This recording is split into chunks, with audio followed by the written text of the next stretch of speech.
display. Tinignan ko na eh. Sa basket mo wala. Sa basket namin. Kung makita namin, ano yung prize namin? Lalaban ko yung damit ko sino Guys, makakahanap. keep an eye out lang for Attic Lambs. No thanks. Ito pala. Uy, huwag mo paasahan sa atik Hindi na. kasi nalaban. Violation. daw. Na-insult ka na. Controversial yung ginawa mo.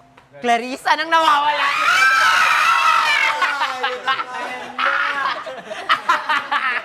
Huli ka!